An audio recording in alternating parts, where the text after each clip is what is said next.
Welcome to True Crime Garage. Wherever you are, whatever you're doing, thanks for listening. I'm your host, Nick, and with me, as always, is a man who almost makes the drums an instrument.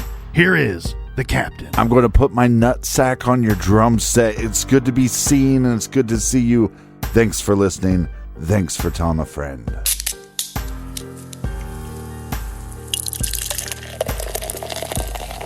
This week, we are very excited to be featuring Honest Trav's Dive Bar Ale by the good folks over at Saucony Creek Brewing Company. We've talked about it before, beer can art, and this tall can is dressed to the nines, my friends. On the can, we have what I believe to be the captain, the garage captain, with the beard, the sunglasses, and the captain's hat, even a little bling on the can. That's Honest Trav's Dive Bar Ale. It's an ale brewed with wheat, coriander, and orange peel, garage grade, 4 out of 5 bottle caps. And we would like to give a shout out and a very big Ron Swanson please and thank you to Kat in Harvey's Lake, Pennsylvania. And a big shout out to Rhonda in Ketchhog, New York. Here we have a cheers to Lane in Coloma, Wisconsin. And we also have Alex, a Memphian living in Denver, Colorado. And a big we like your jib to Christine and Shannon living in Las Vegas. Next, we have a big cheers to Donna Cross. And last but certainly not least, we have Russell, Lauren, and Tom, big fans in the little state of Rhode Island. Everyone we just mentioned, well, they went to truecrimegarage.com and contributed to this week's beer fund, and for that, we thank you. Yeah, BWERUN, Beer Run. Excited to announce that the band, the Tan Sedan shirts are back in stock with a new color, so check those out at the store page. And for all of our old episodes, check us out everywhere on the Stitcher app, on Sirius XM app, Apple Podcasts, wherever you get your podcasts, and also check out our bonus show called Off the Record, and that's on Stitcher Premium, and that is enough of the business. All right, everybody, gather around, grab a chair, grab a beer. Let's talk some true crime.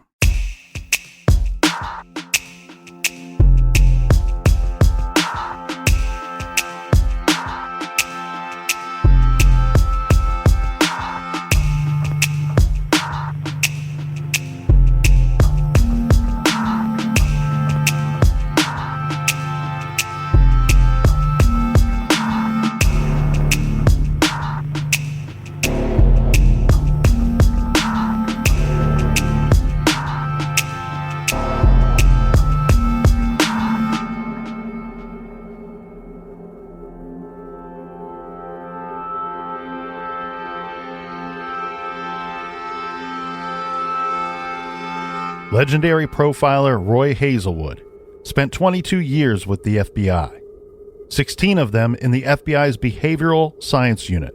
He was truly an expert when it came to criminal behavior and understanding why they do what they do.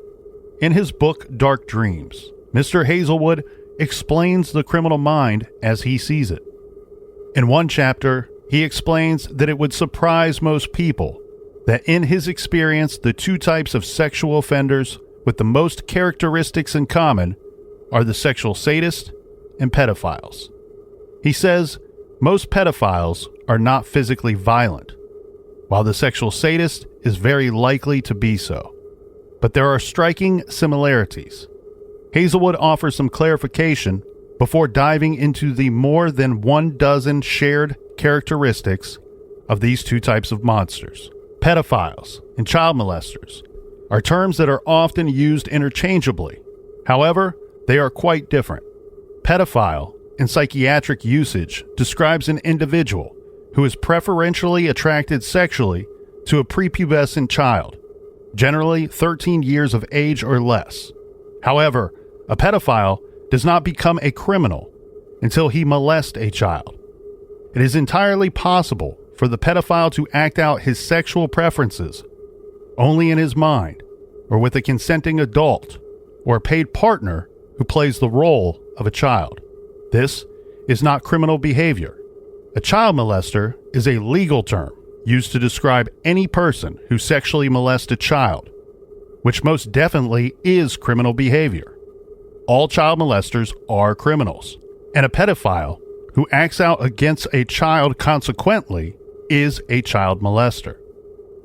Here is how he says the pedophile and the sexual sadist are alike. Both are ritualistic sexual criminals.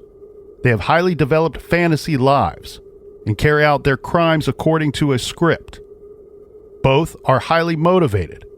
Their crimes give them deep satisfaction, and they invest great amounts of time, money, and energy to their criminal behavior. Neither experiences remorse or guilt. The sexual sadist believes that his victims deserve to suffer. The pedophile doesn't believe he's caused harm to the child. Both are highly practiced at rationalizing their behavior and consequently are poorly motivated to change. Both recognize that society abominates them, and they take steps to study their deviant desires and behaviors to better understand them and to evade arrest. They possess average or better intelligence and social skills. They mesh well in society. Friends and associates are surprised and supportive of them when they are identified. Their rate of recidivism is much greater than other offenders. They tend to be model prisoners and consequently are released more quickly, and having learned nothing from their punishment, quickly begin practicing sexual deviance again. Both are highly narcissistic. Most sexual criminals slow down with age. There is no known burnout age for these two offenders. Unless stopped, such men will offend well into their 60s or 70s. They have greater numbers of victims than other sexual offenders. Once these men begin to act out criminally, they will assault until they are caught. Criminal sexual sadists pose one of law enforcement's greatest challenges. Though rare, they are intelligent men who invest great amounts of time in planning their crimes, and they easily blend into society because they look like us. John Simonis, better known as the ski mask rapist, told Roy Hazelwood and Ken Lanning, also of the BSU, quote, "There are a lot of steps you can take to help eliminate the average criminal who is just spontaneous and reckless and careless. But if somebody wants somebody bad enough, it's nearly impossible to prevent. They could have the best security in the world. They could have guards and dogs and everything else. But if you have the time and the patience, the opportunity is going to arise when you can hit someone." This is True Crime Garage.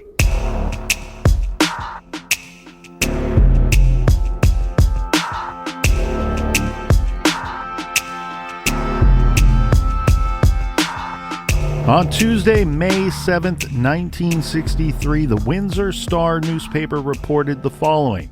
Police and volunteers continue to search for two boys last seen near the Plains of Abraham.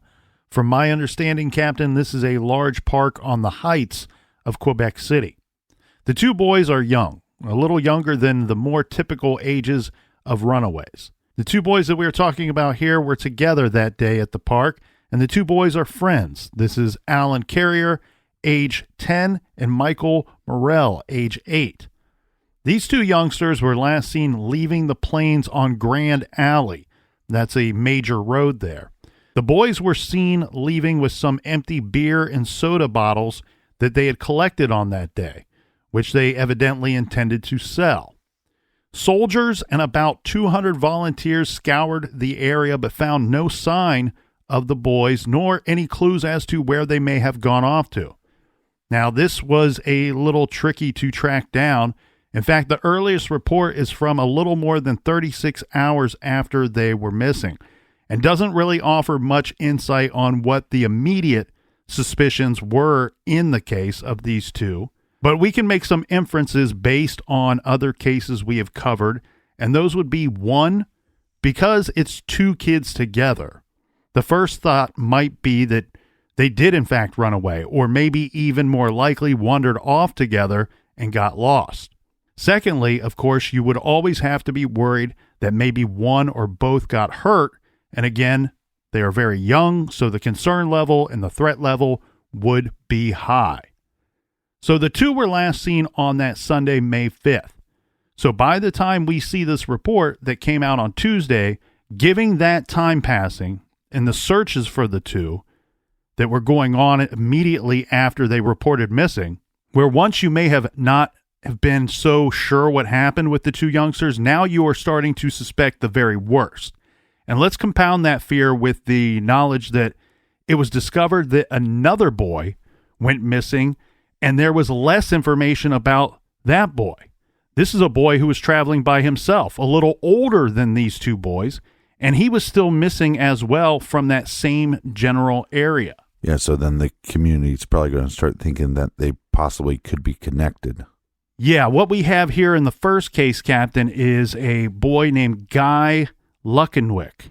He was age 12, who was visiting Quebec City. He disappeared on April 20th. So this is like about 2 weeks before these other two boys went missing. The boy was traveling to Quebec City, which he did so each week for a music lesson. Guy played the clarinet. They could not pinpoint exactly when he went missing, but they did know that he made it to the lesson, finished the lesson, and then left on foot afterwards. Right. But he never made it home. Searches by police for this boy, too, have been in vain. And because the amount of time that expired, any theory or suspicion that a ransom may have figured into this boy's disappearance had been discarded by this time. Well, and he has an item with him. I'm assuming he's taken his own instrument to the lesson, but it's also not a large instrument. It's not like he has a saxophone or something with him. So clarinet could be pretty easily discarded by a predator. And we say ransom here, and I know to most of our listeners, they're thinking, oh, that's very theatrical. That's very much like the movies. But we have to keep in mind that our case, our story today, takes place back in the early 60s.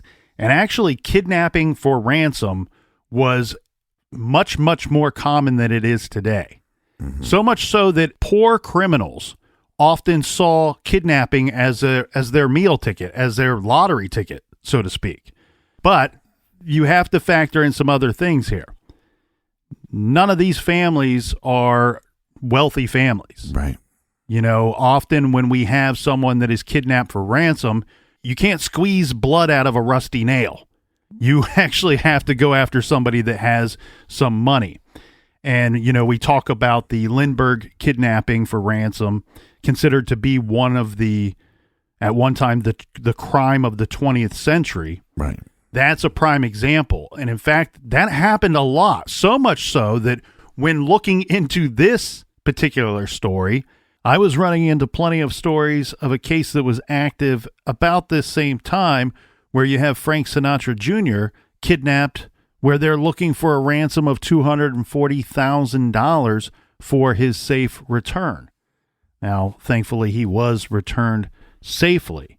But it was so much more common back then. And what's interesting to me here, Captain, is that even in the 70s and 80s, where we started to see an uptick of a crime trend that was changing, of abducting children for sexual purposes, right, that they always were commenting that, you know, we've set up a line at the family's home so that if a ransom comes in, we're ready to receive it, to get the instructions to deliver this money and get this kid safely back. And where in the because of what was going on in the country, in fact, in the 30s, 40s, 50s, and 60s, ransom very common. 70s and 80s, that went away. I'm guessing the penalty for kidnapping went up as it became more popular.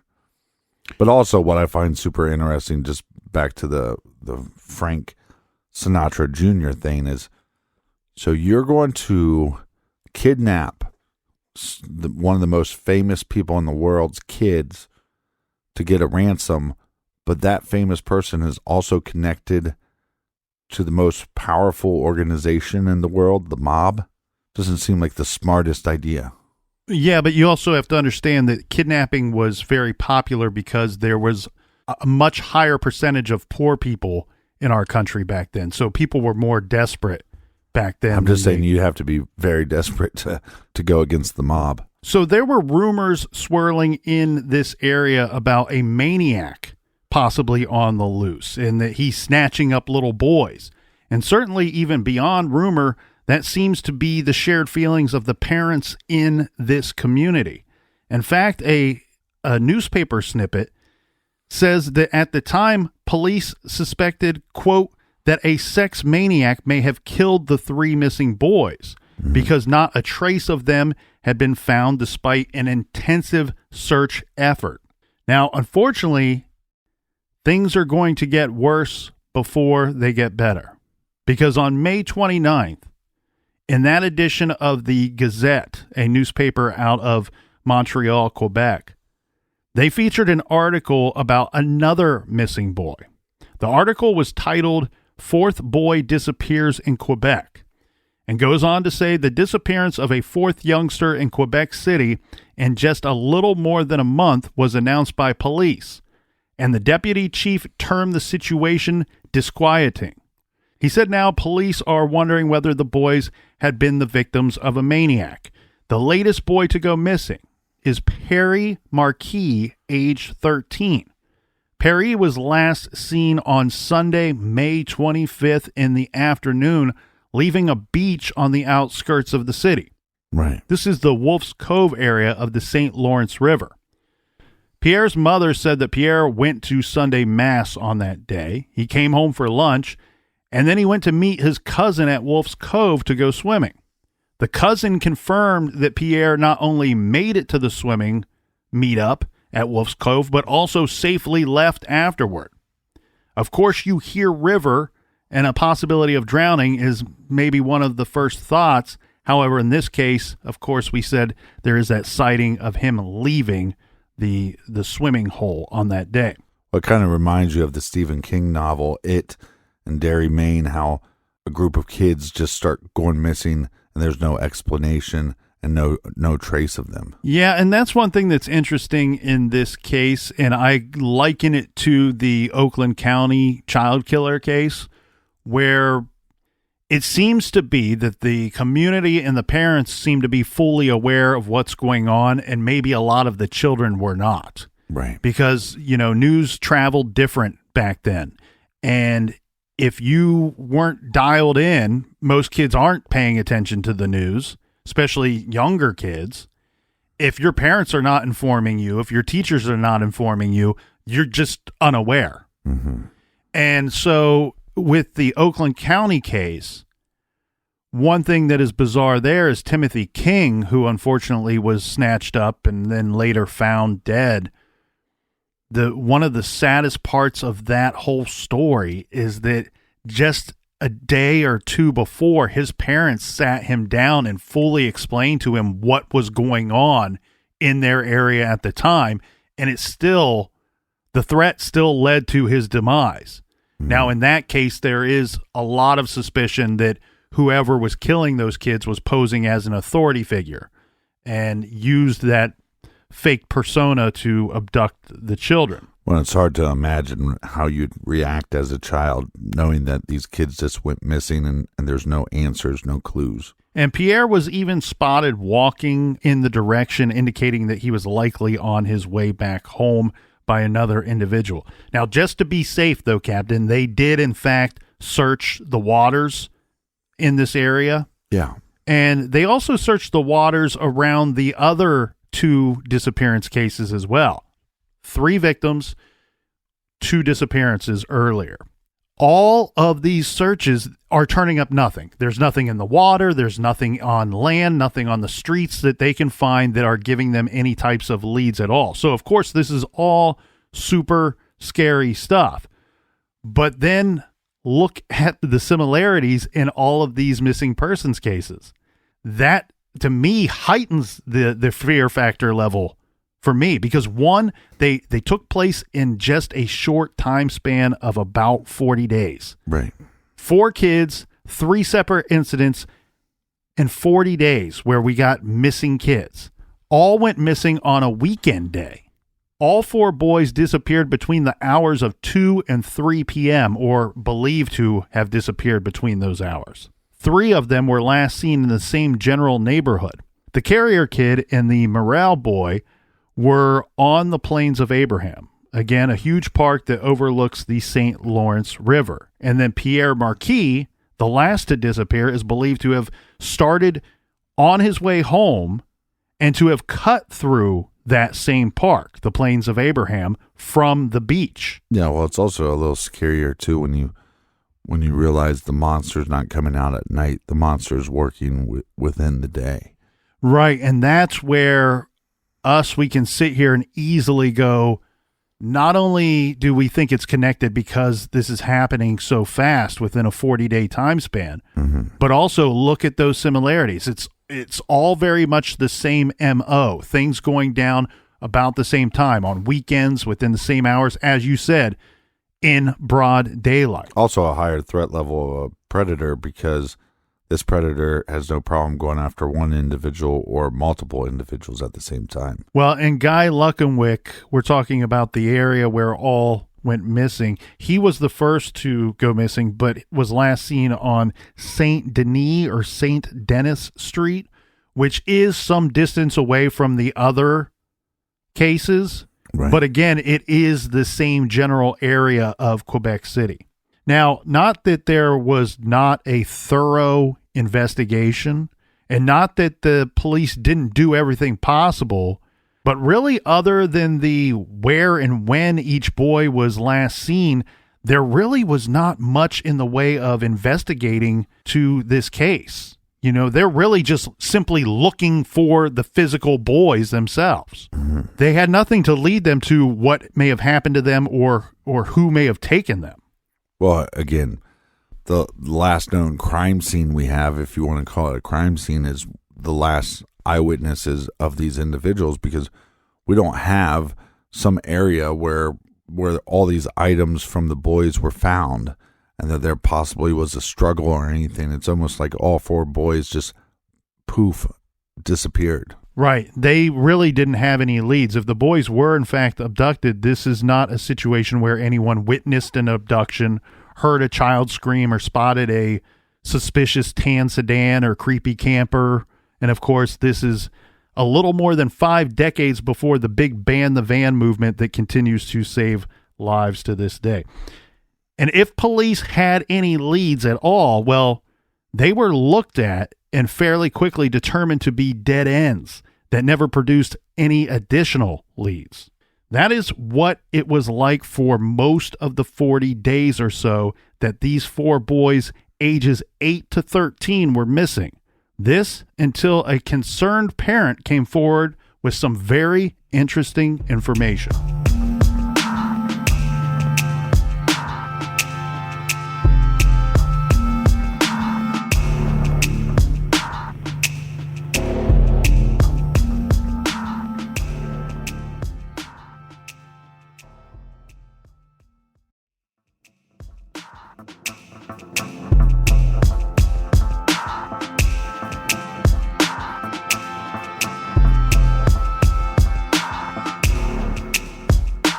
All right, we're back. Cheers, mates.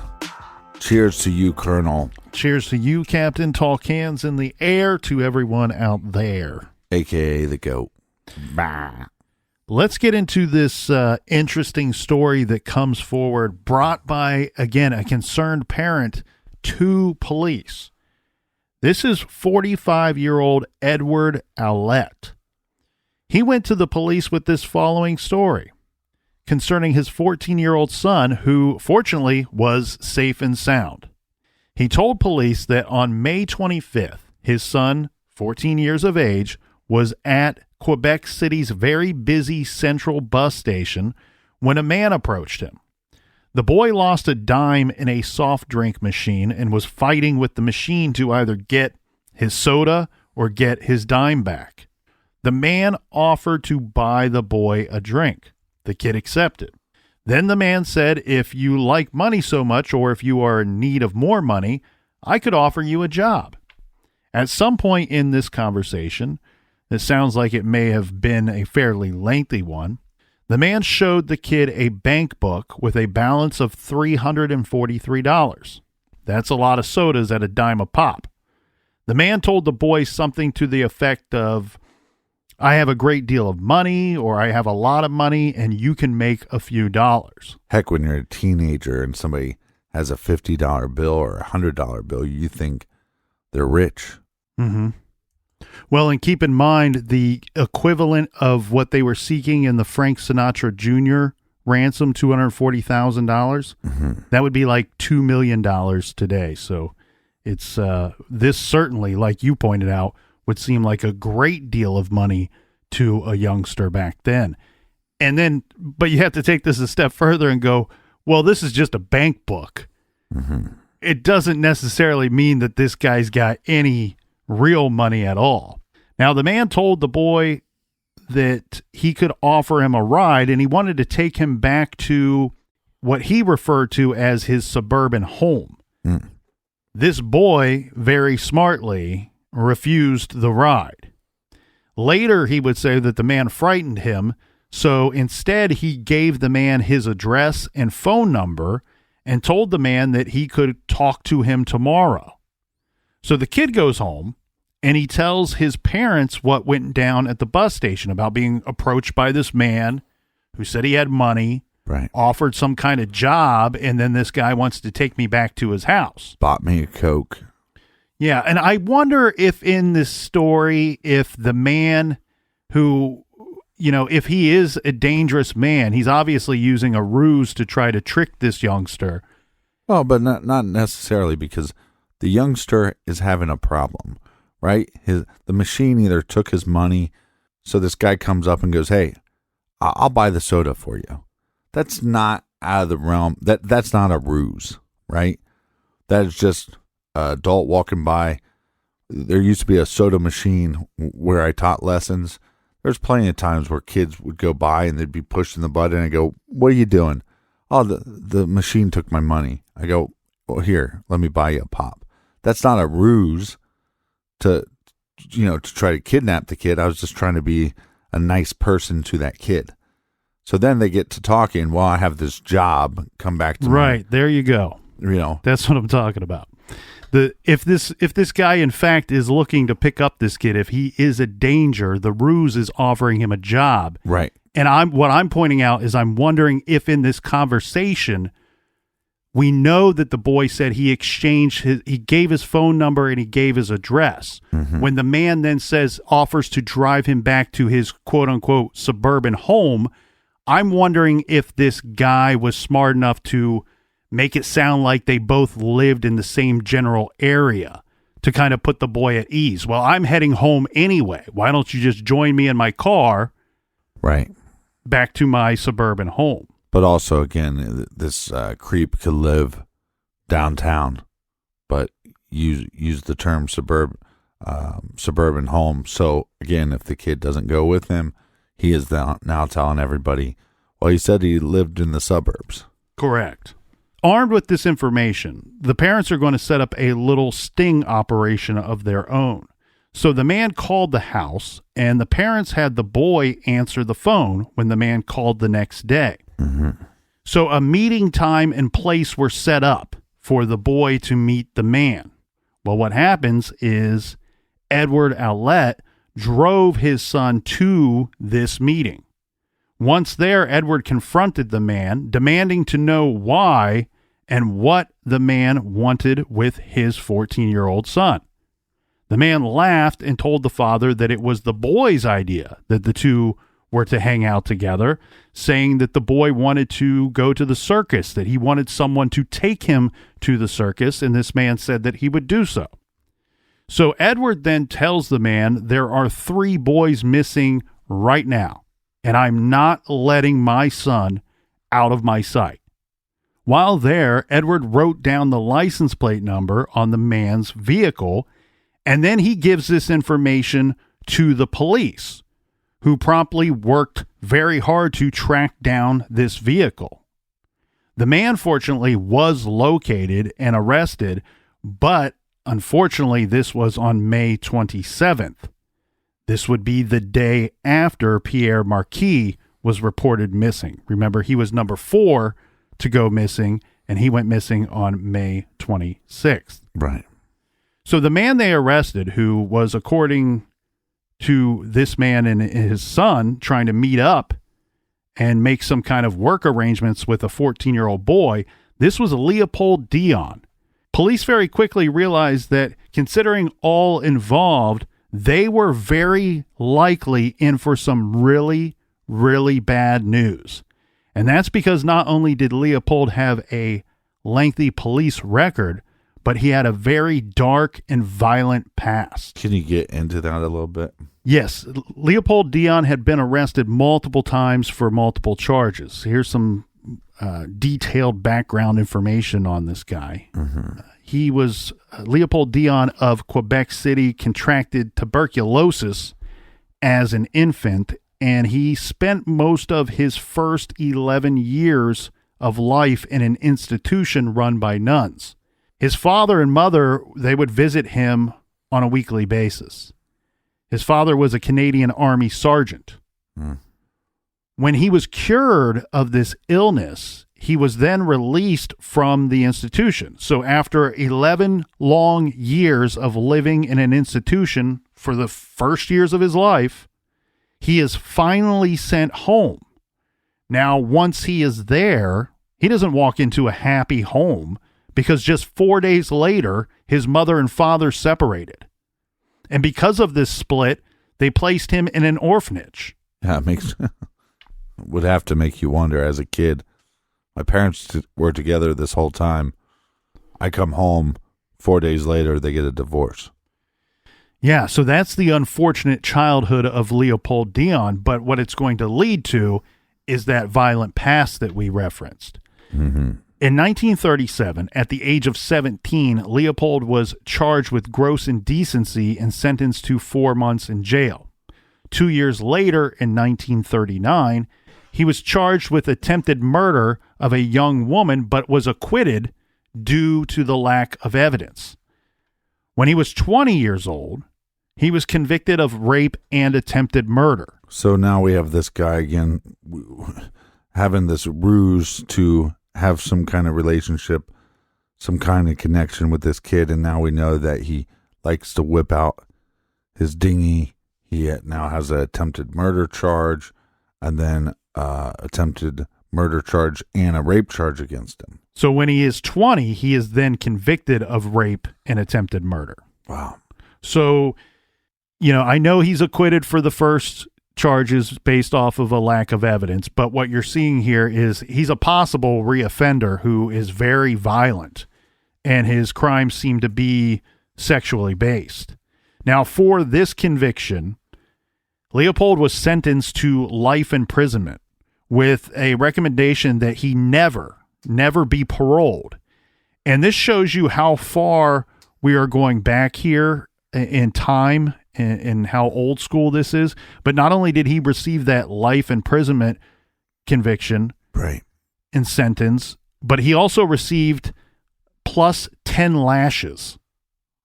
Oh, so they would hit him with a cane or whip him or something of that nature. We're going to lock you up for life, but before we do so, we're going to have to beat you up pretty good. Well, I mean, look, you're going to have some issues anyways if you're going to be isolated for that long. You have really 11 years. That's the amount that he's going to be underdeveloped as far as society is concerned.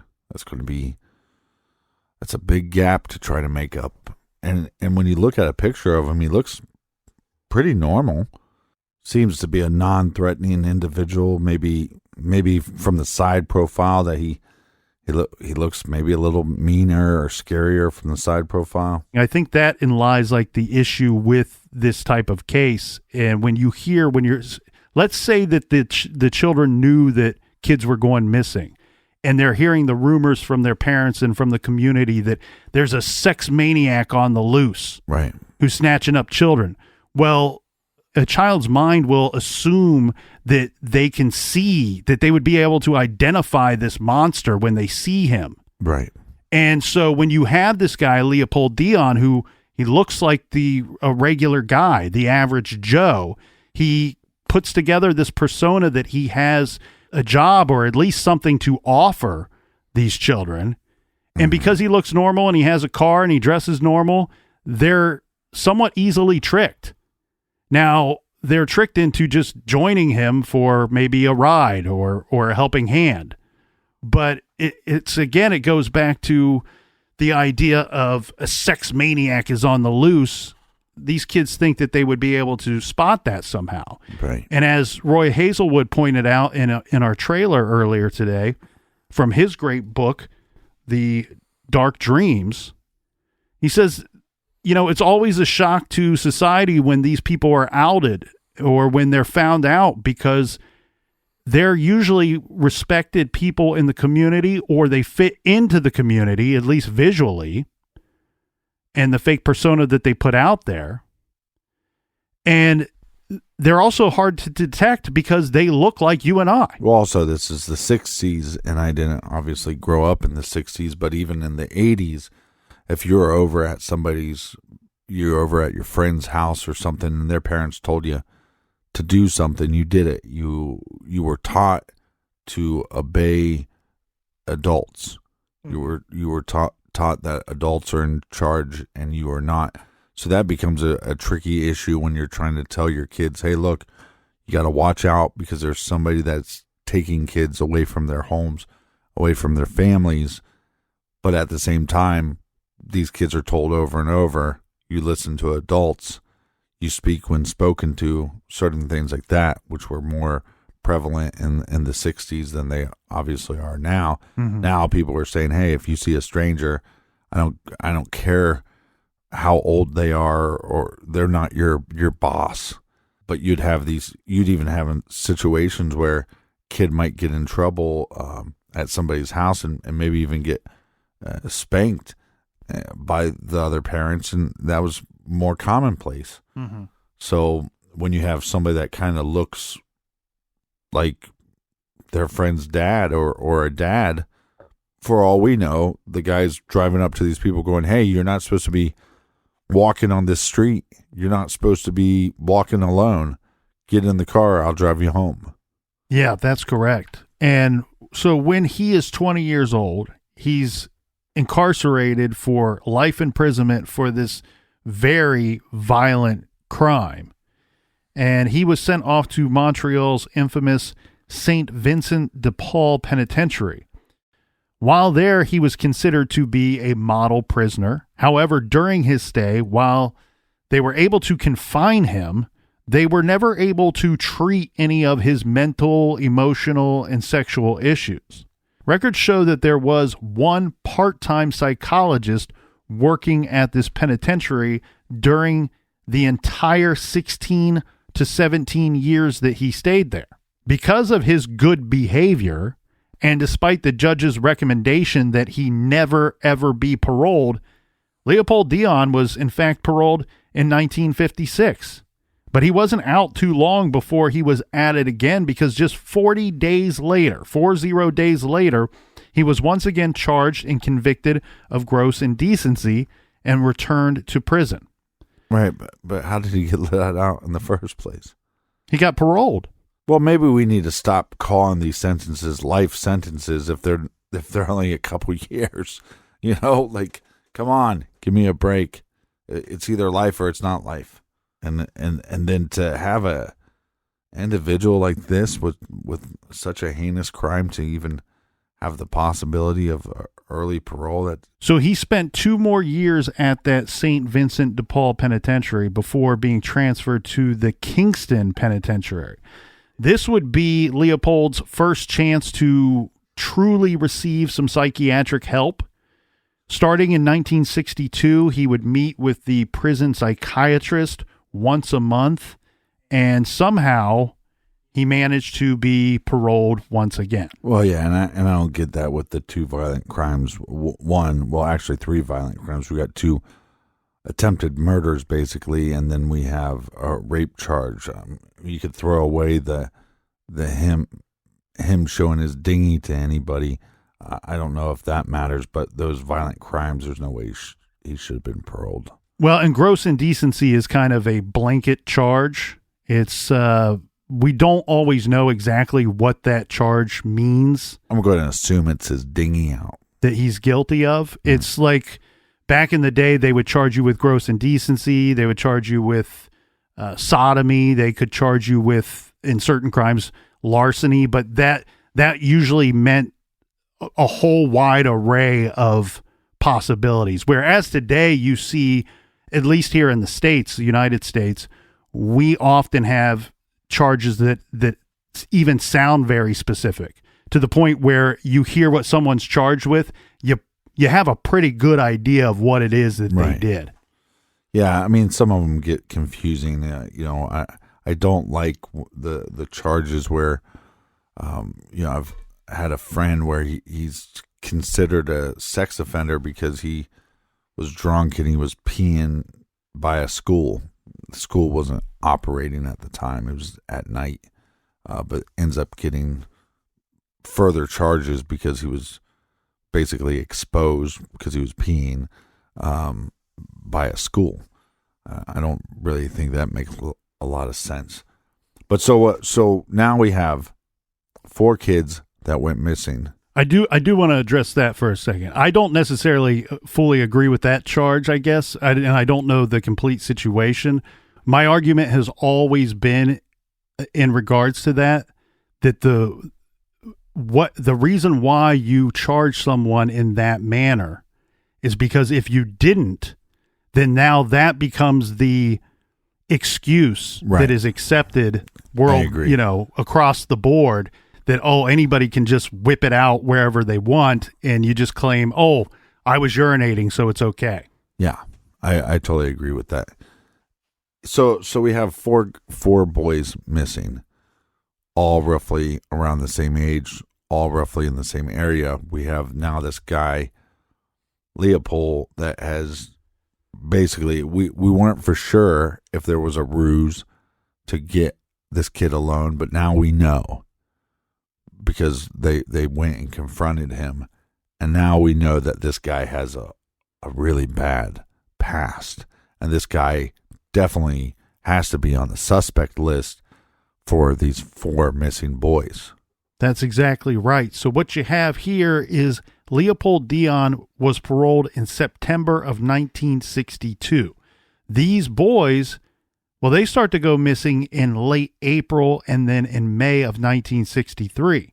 So police have this complaint from this man about Leopold trying to pick up his son, but really in regards to the actual 4 missing boys themselves, they really do not have a lot connecting Leopold to their disappearances. Now, there are several really smart things going on the side of law enforcement at this time. One, it doesn't take a seasoned investigator to look at this guy, Leopold Dion, and go, okay, he has a rather violent past that involves rape and attempted murder. Heck, he raped and stabbed a school teacher and left her for dead. Yeah. So really, the only reason he didn't get charged with murder, likely first-degree murder, is that the poor woman survived the attack. Yeah, but we only have charges with Leopold against females, not young boys. The judge then recommends a life sentence for Dion. The judge gave a strong recommendation that he never be released. So if we are concerned that, like the paper said, that the boys may be victims of a maniac, this might be the maniac that we are looking for. Secondly, we have a complaint that he may have been trying to pick up a boy. In his gross indecency conviction, the victim there was an underage boy. Now, presto changeo, this guy that we just picked up is our number 1 suspect. So what was really smart on the end of law enforcement is that Leopold is actually arrested and charged with a parole violation. So they can simply hold him until he is adjudicated for those charges. So LD Leopold Dion, you ain't going anywhere until we sort this out. So talk or waste away until your trial, when and where you will be found guilty of said parole violation and sent back to prison. And regardless how this missing 4 boys situation shakes out, you might still be in prison for the rest of your days.